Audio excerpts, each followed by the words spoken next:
Okay, first of all, Nathan, does your little friend have a name? Yes, his name is Enrique. Yes, after Enrique Iglesias, and he doesn't have his mole on right now, but he very much is pre-mole removal, Enrique. Okay. So tell us about Liz and Max. Liz Orteco is a scientist. She's an activist. She's a woman who is ignited and passionate. She's been away working on a lot of wonderful biomedical research, engineering for 10 years. She returns to her small town and runs into her high school heart crush and finds out he's an alien. And that is the catalyst for our season, the way that her world is flipped upside down by this massive revelation and their way of finding each other in the midst of all of the complications that causes. Yeah. All right. And Mac? Well, aside from being an alien, my resume is not nearly as impressive. I'm just the deputy of Chaves County, where Roswell is, and just taking care of my family and going about my quiet little life until Liz comes back and shakes everything up. And will we see some romance going on here? Very much. It's a small town romance, and it's also a murder mystery. And the beautiful thing about the way our show is structured is that that murder mystery is what's able to create this push and pull between us, and it causes such a conflict for us to try to find each other. And it's just so fun to play that with Nathan, find that epic love, because it really is. The story of Max and Liz is epic, you know. You are no stranger to shows with supernatural elements, so how is this one different? Well, I mean, to me, aliens aren't necessarily supernatural, so I've always been a lover of sci-fi, and to be able to play in a world that expands past the boundaries of the actual world is so much fun to me.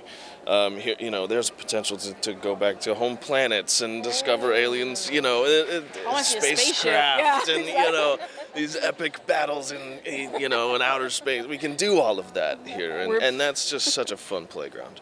Yeah. We're pitching a trip to Mars, it sounds like. We're like, Are we? Come on, guys, let's do it. We're going to have a crossover with National Geographic's Mars. Anyway, awesome show, by the way. Awesome show. Yeah, absolutely.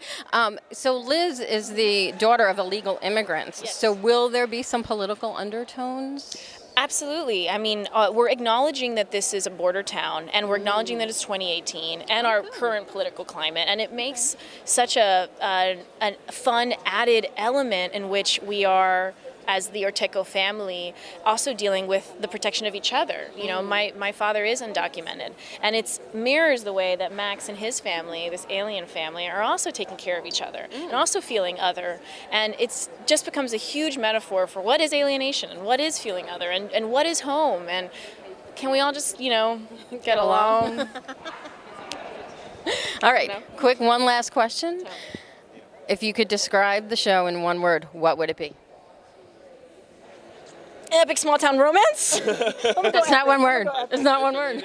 I'm gonna go Let's epic. hyphenate that. Yeah, I would say. Stumped him. I would say Enrique gets a word. awake.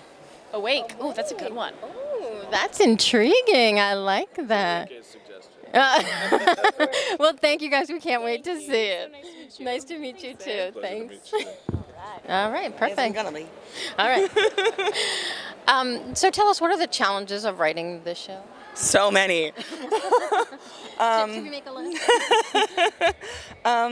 I think the biggest challenges for me have been that I want to do so much, and we have 42 minutes and 15 seconds every week.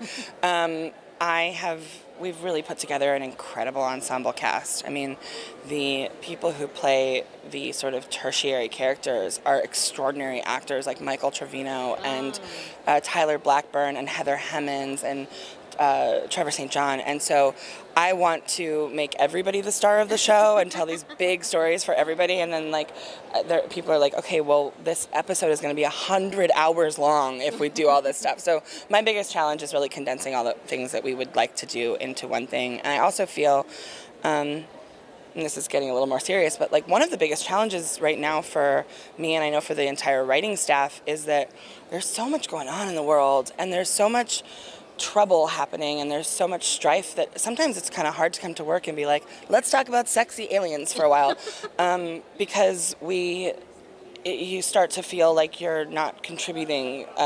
And so this show has been a really special opportunity for me because we do sort of get to touch on political questions that I think are really important. We are exploring the way that politics in Washington affect the daily lives of people in a small town in New Mexico, and sexy aliens also. We make politics look sexy, is that? Somebody's got to do it. We were talking to Janine about the whole illegal immigrant, kind of backstory and the politics with that. Yeah. Is there a concern with getting too political with this at all? No. I'm not concerned. I really wanted to be honest, like when the CW and Warner Brothers asked me to develop a Roswell adaptation, I said no at first because I really wanted to. I thought that they wanted a teen alien romance, and I really wanted to tell stories about what mattered to me at the time.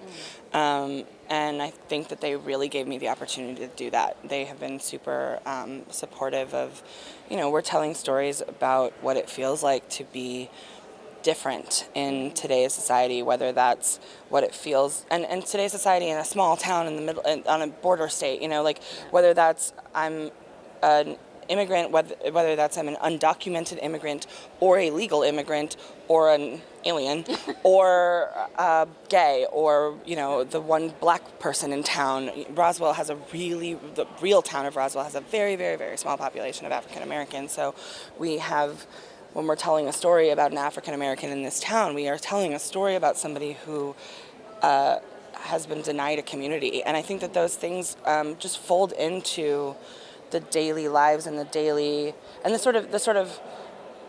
perspectives of these people. And so no, I don't think it's too political. I think that it's as political as our lives are. And it still has an escapist quality to it because they're sexy aliens. I think we're stressing the sexy aliens part. I'm really excited for you guys to meet Michael Glamis. What's the pressure, because there is an established kind of backstory, what was the pressure to move that forward now? There's pressure because I think that this original show and the books have meant so much to fans. But to be honest, they meant so much to me. So I feel like incredibly honored to be able to play in a sandbox that meant a lot to me as a kid. The original cast of the show has been incredibly supportive. Shiri Appleby is coming in a couple of weeks to direct an episode with us. Jason Bear, I met at Julie Pleck's birthday party and was super, super kind and gave us great advice. Watched the pilot, loved it. Will they do any cameo? We would like to sort of like find the right space for that. Okay. My guess is that it won't be in season 1 if they do. I'm definitely knocking on Nick Weschler's door to come and visit us. But I think it would be fun to like have them play somebody that was really different from who they've already played.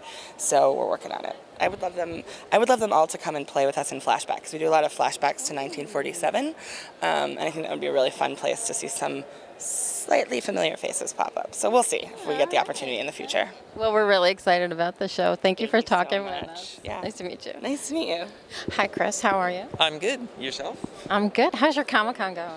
Comic-Con, I've been here for 2 hours. I love it. I love it. I'm caffeinated. Someone put makeup on me. I'm ready to roll. You're good to go. Yeah. So what attracted you to this particular property? I kind of love that it is a cross between a bunch of things I love. It's a great romantic story, which I'm a softie at heart. Aww. It's got genre sci-fi elements, which I also love. And then we have nods to Western. So it's kind of like, it's a nice tribrid of things that I love to all play with. So It's the trifecta. it is the perfect trifecta, I would say. Excellent. What kind of pressure is there because there, is an established background already for this show? Absolutely. You always want to honor what people love. And I think that that's important to say. we get what you love, and now come with us on a journey to see how we reinterpreted the things that you liked growing up. And what are the challenges of being an executive producer on this show? Oh, so many. I think time. Time is really, where do you put it? Because you want to, your time wants to be devoted to everything. You want to make everything great, and sometimes there's just not enough time to touch everything every single day. Yeah. Tell us about Karina's writing, because I mean, she's done some really great things in the past. Yeah. So how does she kind of blend all of this together, and what attracts you to her writing, in a sense? She's one of the best writers I've ever met, by the way. She writes. Karina, where are you? Exactly. She writes phenomenally fast, and she's great at hearing multiple ideas and being able to distill them down and be like, I know the perfect path to weave through this scene, through this act, through this script. So she's a seasoned professional, knows what she's doing, and she can get it done. Absolutely. Like, I can always trust, after having a 10-minute conversation, she'll come back and she'll just written something that reflects all of that and then, 20% more. Fantastic. Tell me the pressure about the political undertones for this, because you don't want to get too political, but you have to address it in a sense. Absolutely. Like, we've said a few things. We want to ask questions, even if we don't provide answers sometimes. So we want people to have discussions. We also don't mind, we're entertainment first, but it doesn't hurt to bake a little education in as well. And ultimately, for what we bring up, we're a hopeful show. America is a hopeful place. Everyone is coming here looking for a home and a better life, and that's a universal truth for everyone. So ultimately, any political thing that we say is really at its core about that. And why is CW the perfect home for this vehicle? I think that they're great partners. They've been really good at letting us tell the stories that Karina wants to tell, and they also love quality. So they always push for how do we get more beautiful shots? How do we really elevate what we're doing? And they're wonderful creative partners in that. So to sum up this season in one word, what would that word be for you? Romance. Ooh, you are a softie. I love it. Softie. Well, we are really excited. We can't wait. And we think Janine and Nathan are really great cast. They have really good chemistry together. So we're excited. Yeah. So thank you so much for speaking with us. Yeah. Have a good one. You too.